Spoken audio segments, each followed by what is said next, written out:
వాళ్ళని పర్మనెంట్ చేద్దాం అనుకున్నాం.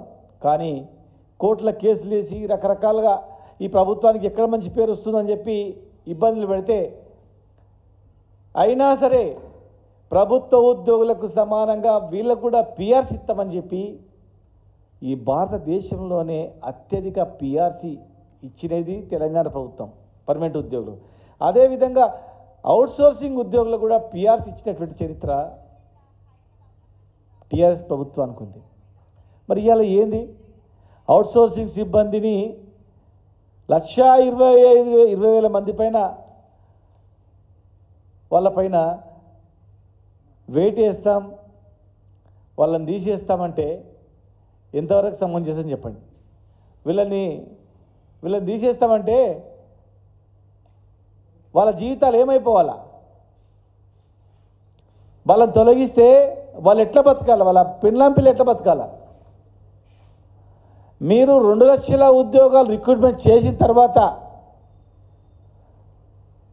మీరు చేస్తామన్న రిక్రూట్మెంట్ కంప్లీట్ అయిన తర్వాత ఇగో మేము 2 లక్షల మందికి ఉద్యోగాలు ఇచ్చినాం, ఇక మేము ఏం చేయలేం, ఎక్కువ ఉన్నారు అని అక్కడక్కడ తీస్తామంటే ఏమన్నా అప్పుడు చూడతామని అనుకోవచ్చు.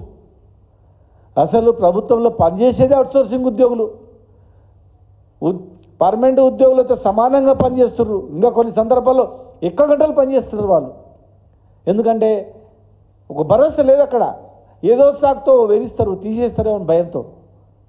ముఖ్యంగా commercial tax, transport department, stamps and registration, excise department, ఈ డిపార్ట్మెంట్లే ప్రభుత్వాన్ని నడుపుతున్నాయి.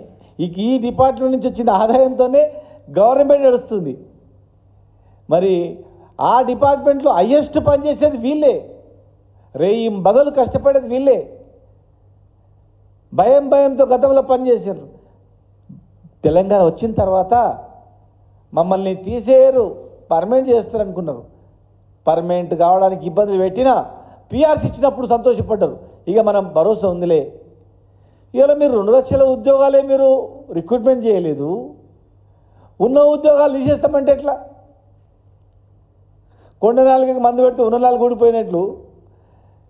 అరే కొత్త ఉద్యోగాలు ఇవ్వండి బాబు అని మేమే అడుగుతుంటే, మా విద్యార్థులతో ఎదురు చూస్తుంటే ఒకవైపు నిర్బంధాలు, యూనివర్సిటీ బంధులు, విద్యార్థులను రిక్రూట్మెంట్ గురించి అడుగుతారేమో. అశోక్ నగర్లో ఒక యుద్ధ వాతావరణం, ఉస్మాన్ యూనివర్సిటీలో ఒక యుద్ధ వాతావరణం, ప్రతి యూనివర్సిటీలో మాట్లాడే హక్కు లేకుండా పోయింది. మీరు ఇస్తామన్న హామీలు అడగడానికి హక్కు లేదు. ఇలా తెలంగాణ ఉద్యమంలో ప్రముఖ పాత్ర పోషించినటువంటి ఈ అవుట్సోర్సింగ్ ఉద్యోగులను తీసేస్తామంటే వాళ్ళ బతుకులు ఏమైపోవాలా? చాలామంది మాట్లాడు, డిప్యూటీ సీఎం గారు కూడా గతంలో మాట్లాడి, మాకు 100 ఏళ్ళ చరిత్ర ఉంది, ప్రభుత్వాన్ని ఎట్లా నడపాలన్నా మాకు తెలుసు, రెవెన్యూ ఎట్లా రావాలన్నా మాకు తెలుసు, ఈ రెవెన్యూతో ఎట్లా నడపాలని కూడా తెలుసు అని చెప్తున్నారు కదా. మరి ముఖ్యమంత్రి గారేమో నడవడానికి కష్టమైతేనే అంటున్నారు. ప్రతి నెల 6,500 కోట్ల రూపాయలు ఉద్యోగుల జీతాలకు ఇస్తామని చెప్తున్నారు. మళ్ళీ వాళ్ళు ఏం చెప్తున్నారు? రిజర్వ్ బ్యాంక్ని అడుక్కొని చేతి బదులు తీసుకొచ్చినామంటున్నారు. చేతి బదులు ఏంటది? సంతనా ఇది? చేతి బదులు ఎట్లుంటుంది? వచ్చే ఆదాయంలో 6,500 ఇస్తామని మీరేం చెప్తున్నారు, మళ్ళీ మీరే చేతి బదులు తీసుకొచ్చి నడుపుతున్నామని చెప్తున్నారు. ఇలా రిటైర్మెంట్కు అవుతున్నాడు ఉద్యోగి అంటే, పర్మనెంట్ అయినటువంటి ఉద్యోగి రిటైర్మెంట్కి వచ్చినట్టు భయపడుతున్నాడు. రిటైర్ అయిన తర్వాత జీతం రాదు, రిటైర్ అయిన తర్వాత బెనిఫిట్స్ రావు. ఆయన 35 సంవత్సరాలు కష్టపడి దాచిపెట్టుకున్న పైసలు, వాళ్ళ పైసలు వాళ్ళకు వాపసిచ్చే పరిస్థితులు తీయాలి. 11,000 మంది, దాదాపు 11,000 మంది రిటైర్ అయిన ఉద్యోగులు బిక్కుబిక్కుమని బతుకుతున్నారు. వాళ్ళు పిల్లలు ఎక్కడో స్థిరపడ్డారు, కొంతమందికి ఉద్యోగాలు లేవు, పిల్లలకు పెళ్ళిళ్ళు కాలేదు, అనారోగ్య సమస్య. అటు హెల్త్ కార్డ్స్ ఇస్తామంటే హెల్త్ కార్డులది అంతే మూలకు పడ్డది, డబ్బులు ఇస్తామనే వైద్యం అందే పరిస్థితి లేదు. హాస్పిటల్లో పోయి ఆరోగ్యశ్రీ కింద అడ్మిట్ అయితే పురుగుల్లాగా చూస్తున్నారు. అరే వీళ్ళ పైసలు వచ్చేటివి లేవు, పోయేటివి లేవు అని చెప్పి కొన్ని హాస్పిటల్లో ఉన్న వాళ్ళు పేషెంట్లను ఆరోగ్యశ్రీ కింద అడ్మిట్ అయినట్టు పురుగుల్లాగా చూస్తున్నారు. ఇక హెల్త్ కార్డుల సంగతి దేవుడెరుగు. రిటైర్డ్ అయిన ఉద్యోగులు వాళ్ళ పైసలు వాళ్ళకి ఇవ్వడానికి చేస్తున్నాం.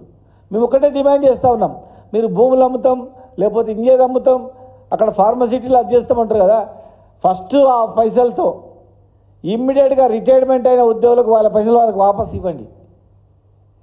ఉద్యోగుల యొక్క త్యాగాలు అంతింతగా లెక్క కట్టలేనటువంటిది. రిటైర్డ్ ఉద్యోగులకు ఇమ్మీడియట్గా ఇవ్వండి. ఒక్క డిపార్ట్మెంట్లో ఒక్క ఉద్యోగం తీసినా మేము ఊరుకోం చెప్తున్నా. అవుట్సోర్సింగ్ ఉద్యోగం ఏ డిపార్ట్మెంట్ అయినా సరే, ఏ డిపార్ట్మెంట్లో అయినా ఒక్క ఎంప్లాయీని తీసేసినా ఖచ్చితంగా మేము ఉద్యమిస్తాం. తెలంగాణ ఉద్యమం తరహా ఉద్యమిస్తాం మేము. పంచాయతీరాజ్ డిపార్ట్మెంట్లో ఇప్పటికి జీతాలు లేవు.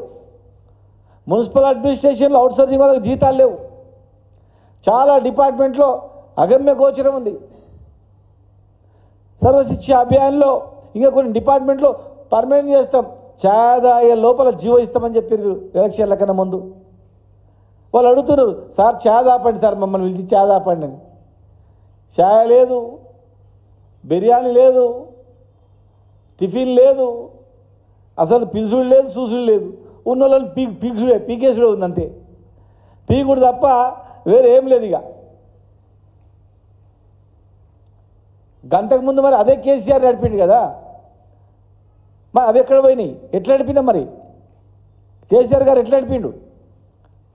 ఒక్కరోజు జీతాలు ఇచ్చిర్రు లేట్ అయిందని చెప్పి ఉద్యోగులను రెచ్చగొట్టే మరి ఇప్పటివరకు 5 డిఏలు ఈ రాష్ట్రం దేశంలోనే తెలంగాణ తరహా ఎవరు బాకీలు లేవు. 40,000 మందికి ప్రమోషన్లు ఇచ్చిన వాళ్ళని ఏదో ఒక పిఆర్సీ, థర్డ్ పిఆర్సీ ఎలక్షన్ అయినాక ఇద్దామనుకుంటే వాళ్ళు తప్పర్థం చేసుకున్నారు. మీరు ఏదో చేస్తామని చెప్పిండ్రు, అన్ని హామీలు ఇచ్చిర్రు. ఇలా అందరూ కూడా మిమ్మల్ని నమ్ముకొని ఇదైపోయారు.